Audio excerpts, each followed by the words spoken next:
Hello everyone, so this is test number 17। हम modern history कर रहे थे। तो मॉडर्न हिस्ट्री में ही जैसे आप देखते हैं कि modern history is a very important part और बहुत सारे क्वेश्चंस आते रहते हैं on and off. But you have to prepare it very thoroughly and when you see the previous year question जो मैं आपको हर टेस्ट में बोलता हूँ, then you'll have an idea कि जो उसके ऑप्शंस हैं that also gets repeated in a totally new form the question itself। ठीक है। As we move ahead, we'll be discussing two codes. The codes, as in that has been asked in maybe essay or ethics and about the interpretations, and then we'll be directly going to the question. ठीक है, तो ये model हम लोग follow कर रहे हैं and this is our 17th test. I hope you have an idea now कि questions किस प्रकार से पूछे जाते हैं. You are able to identify the language of the question paper itself. ठीक है, so without further ado, let's move with the our ये first, a mindful manifesto is the catalyst to the tranquil self. First of all, you have to understand this quote itself if you are trying to attempt this essay in examination. जब आप essay में first बहुत important बात होता है, you should be very clear with the topic itself. अगर आपको थोड़ा भी doubt है, तो it's better that you pick up some other topic, क्योंकि अलग अगर गलत interpretation हो गया, क्योंकि in the syllabus itself it has been written precise interpretation करना है उसका। तो ठीक है, तो ये mindful manifesto is a catalyst to a tranquil self. इसका मतलब सिर्फ यही बता रहा है कि मैनिफेस्टेशन जो होता है, माइंडफुलनेस जो होता है, ये तो it has been talking about the transformative power of the mindfulness in achieving inner peace and personal wellbeing. ठीक है, तो a state of awareness and presence in the moment, intentional living की बात कर रहा है। इंटेंशन, आपको पता है आप क्या कर रहे हैं, and thoughtful engagement with one self and the world को, इसको माइंडफुल मैनिफेस्टो कहते हैं। What do you mean by mindful manifesto का ये अर्थ है, उसके बाद हम लोग इसको अलग अलग डायमेंशन में सोचेंगे। ठीक है, माइंडफुल मैनिफेस्टो से क्या होता है, guide to inner calm, transition from state of stress, जो बहुत सारे लोग के पास होता है stress while you are preparing, doing business और job, in the service, in relationship, everything. तो आपको you have to be mindful about how you are feeling, what you are feeling, what are the concerns, and then you have to derive a sense from it, and that will help you to transform towards becoming serenity and balance। कैसे कर सकते हैं mindful manifesto? Meditation से, gratitude से, self reflection से, mindful action से। ठीक है, now I have given a just very parochial, और मैं बस एक डायमेंशन आपको डिस्कस किया अबाउट सेल्फ। तो mindful manifesto is a catalyst. तो आप mindful manifesto in nation building भी कर सकते हैं, इन सोसाइटी भी हो सकता है, इन एनवायरमेंटल कंजर्वेशन भी हो सकता है, और जब आप चाइल्ड लेबर के बारे में सोच सकते हैं, माइंडफुल मैनिफेस्टो उनका जो है, अभी विमेन हेल्थ के बारे में सोचते हैं, वल्नरेबल सेक्शन। तो आप सोच सकते हैं ताकि जो एक होलिस्टिक आउटकम है उसको आप कैसे अचीव कर सकते हैं। ठीक है, so now moving ahead with the test itself, अब देखते हैं which one of the following acts of India strengthen the viceroy authority. Viceroy का पावर बढ़ रहा है over his executive council by substituting, by, देखो सब्स्टिट्यूट हो रहा है, सब्स्टिट्यूटिंग पोर्टफोलियो और departmental system for corporating corporate functioning. ठीक है, ये हमने देखा था, ये अगर आप देखे होंगे तो ये 1861, ये 1861 का था, और government of India act 1858, Indian council act 1892, ये हमने लास्ट टेस्ट में भी डिस्कस किया था। इसका आंसर है ए, है ना, ए आंसर। और इसमें हमने देखा है कि देखो, it made the beginning of representative institutions by associating Indians with lawmaker 1862। 1862 में ध्यान देना, कुछ कुछ मैंने पॉइंट्स हाईलाइट किए आपके लिए। 1862 में लॉर्ड कैनिंग नॉमिनेटेड 3 इंडियंस, ध्यान दें 1862 में Lord Canning nominated 3 Indians to his legislative council, जैसे राजा ऑफ बनारस, महाराजा ऑफ पटियाला और सर दिनकर राव। ठीक है, अब देखते हैं, डिसेंट्रलाइजेशन इनिशिएट हुआ, न्यू लेजिस्लेटिव काउंसिल बना बंगाल के लिए, नॉर्थ वेस्ट प्रोविंस के लिए, पंजाब के लिए, और portfolio system give recognition to portfolio system by Lord Canning 1859। ठीक है, it empowered the viceroy to issue ordinances, देखो कितना पावरफुल बन रहा है, issue ordinances without the concurrence of the legislative council during emergency. Legislative council का concurrence भी नहीं चाहिए। ठीक है, अब ये देखते हैं दूसरा सवाल क्या है, कंसीडर फॉलोइंग एक्ट्स, इंपॉर्टेंट सवाल आया है, बाद में भी आएगा। Following acts about charter act of 1813। ठीक है, it ended the trade monopoly of east India company in India except for T in trade and trade with China. सही बात है, आप एक बार ही पढ़ेंगे तो ये एकदम सही है। और it asserted the sovereignty of the British crown over the Indian territories held by the company। ठीक है, इसको तो मान ही लेंगे, ऐसा होगा। The revenues of the India were now controlled by the British Parliament। revenues, अब देखो यहाँ पे क्या है कि revenues of the India were now controlled। ये थोड़ा सा अभी ये क्वेश्चन 2019 में भी रिपीट हुआ था, 2019 में भी रिपीट हुआ था, तो आंसर इसका ए होना चाहिए ना, मतलब कि क्योंकि तीसरा स्टेटमेंट नाउ कंट्रोल नहीं है ऐसा। आप देखो ना यहाँ पे भी आपको एक कीवर्ड समझ में आया कि नाउ कंट्रोल, नाउ कंट्रोल ऐसे लिख दिया, मतलब ऐसे वाली चीजों में देखिएगा कि मोस्टली स्टेटमेंट्स गलत होते हैं, तो इस बात को ध्यान रखिएगा, ठीक है। और इंपॉर्टेंट सवाल है, did not give them direct control.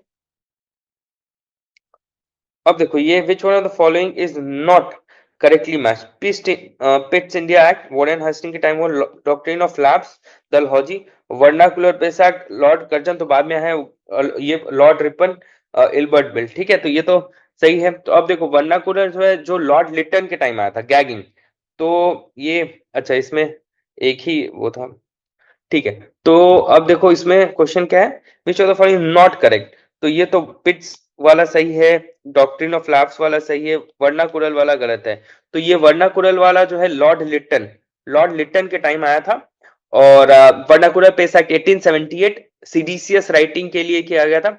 और इसमें ध्यान देने वाली बात है, एक अमृता बाजार पत्रिका है, अमृता बाजार पत्रिका जो रातों रात इंग्लिश न्यूज़पेपर में चेंज हो जाता है, क्योंकि इस गैगिंग एक्ट को मतलब कि उनके प्रभाव से बचने के लिए, ठीक है, तो ध्यान रखना, ठीक है। अब बढ़ते हैं government, which of the following statements is are correct. Government of India act 1935 provided for the provincial autonomy, the establishment of a federal court, the all India federation at the centre.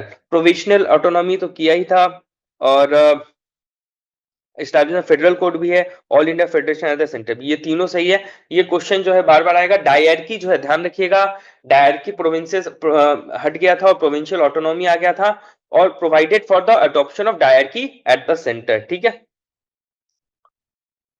इसका important points देख लेते हैं, important है, देखो क्या dyarchy हट गया था और provincial autonomy, it abolish dyarchy in the provinces and introduce provincial autonomy, introduce किया, provided for the adoption of diarchy at the center, the principle of communal representation by providing, ये ध्यान दो, separate electorate किसके किसके लिए भाई, depressed class, scheduled caste, women and liberals, ये ध्यान देना, ठीक है। abolish the council of India and establish government of India Act, the council was established by the government of India Act 1995, the secretary of state, team of advisors, ठीक है, ये सब ठीक है।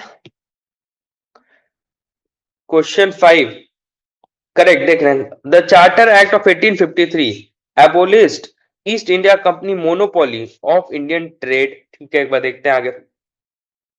अब ये कब किया था चार्टर एक्ट को, 1853 था कि, क्योंकि हमें जब याद है ये हमने 1830 किया था तो चाइना और टी वाला था, और फिर 1833 में जो है ये हट गया था, तो ये गलत हो गया, 1853 नहीं होगा, 1833 था, ठीक है, तो वन तो गड़बड़ हो गया। Under the Government of India Act 1858, the British Parliament abolished the rule of East India Company and undertook the responsibility of India directly। ये एकदम सही बात है। उस वक्त आपको याद होगा कि लॉर्ड कैनिंग जो है, अब देखो ये लॉर्ड कैनिंग जो है, याद रखना डायरेक्ट क्वेश्चन आ जाता है कभी, Lord Canning first viceroy of India थे। East India lost its monopoly on Indian trade कब, इन द चार्टर एक्ट 1830 कुछ अलावा टी और चाइना वाला। 1833 में इंडिया तक company's operations as a commercial entity, सिर्फ एडमिनिस्ट्रेटिव बॉडी की तरह रह गया, बात समझ लो, कमर्शियल एंटिटी की तरह हट गया, बस एडमिनिस्ट्रेटिव बॉडी की तरह रह गया, ठीक है। The government of India act 1858 formally transferred the governance of India from East India Company to British Crown, marking the end of the company. The British Parliament directly assumed responsibility for governing India, ठीक है, directly ये कर गया। Lord Canning first viceroy of India and was a British government, ठीक है, चलो अब देखते हैं द फर्स्ट फैक्ट्री एक्ट 1881 के आसपास आया था शायद, 1881, ठीक है। कब थे 1881 में, कौन चल रहे थे, लॉर्ड रिपन चल रहे थे, ठीक है। was working hours for women and children and authorizing local government to make necessary rules adopted during these times, किसका, ये लॉर्ड रिपन का था। अब देखो हल्का सा पढ़ लेते हैं फर्स्ट फैक्ट्री एक्ट के बारे में, फर्स्ट फैक्ट्री एक्ट के बारे में थोड़ा सा रिवाइज हो जाएगा। लॉर्ड रिपन के टाइम में था फर्स्ट फैक्ट्री 1881 में, applicable in case of factories जैसे 100 या 100 से ज्यादा है वहां पे एप्लीकेबल होगा। प्रोहिबिशन ऑफ 7 साल से छोटे बच्चे को एम्प्लॉय नहीं करना है, और नंबर ऑफ वर्किंग आवर्स जो है बिलो 12 साल से छोटे बच्चों का 9 घंटे तक वो काम करेंगे, ये भी ज्यादा है यार। रिक्वायर्ड डेंजरस मिशनरी फ्रेंड्स और ये सब चीज, तो ये सब फैक्ट्स एक बार ध्यान रख लिया आप, ठीक है। आगे बढ़ते हैं। By a regulation of 1793, the district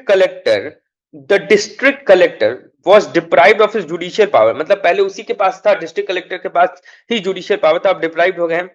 किस 1793 की बात कर रहे हैं। was made the collecting agent only, मतलब उनका पावर कम किया गया है। What was the reason for such a regulation? ठीक है, ऐसा क्यों किया गया, why it was done? अच्छा सवाल। Lord Cornwallis felt that district collectors' efficiency of revenue collection would be enormously increased without the burden of additional work। ठीक है, देख सकते हैं। Lord Cornwallis felt that the judicial power should be compulsorily be in the hands of Europeans, while Indians can be given a job of revenue collection in the district। ऐसा तो नहीं लग रहा है। Lord Cornwallis was alarmed at the extent of power concentrated in the district collector and felt that such a absolute power was undesirable in one person। ये सही लग रहा है ना, मतलब बहुत ज्यादा पावर किसी एक व्यक्ति के पास हो जाए, ठीक है। The judicial work demanded a deep knowledge of India and a good training in law, and Lord Cornwallis felt that judicial should be only a revenue। ये तो एकदम ही उसको ट्रेनिंग दे देंगे, ये तो बहुत ही एब्सर्ड स्टेटमेंट है ये भी। और इफिशियंसी ऑफ द रेवेन्यू के वुड इनॉर्मसली वर्ड है तो थोड़ा सा स्केप्टिकल होंगे, तो आंसर क्या है, सी हो जाएगा, ठीक है। आंसर क्या है, सी हो जाएगा, आप समझे, ठीक।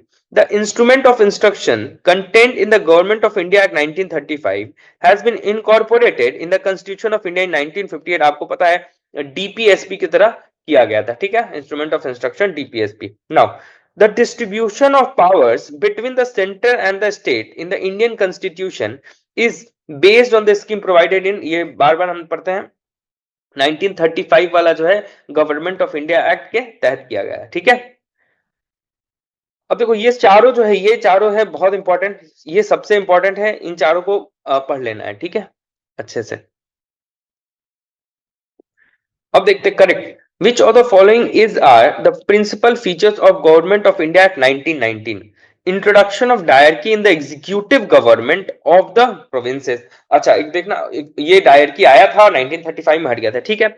इंट्रोडक्शन ऑफ सेपरेट इलेक्टोरेट, ये मुझे लगता है ये पहले आया था, है ना, 1909 में ही आ गया था सेपरेट इलेक्टोरेट वाला, तो ये काट दो, 1909 का ही है, ठीक है। Devolution of legislative authority by the centre, devolution legislative authority by the centre to the provinces, basically ज्यादा प्रोविंसेस को वैल्यू किया गया था, तो 1990 में आप देखेंगे प्रोविंसेस को थोड़ा पावर दिया गया था, तो ये स्टेटमेंट सही हो जाएगा।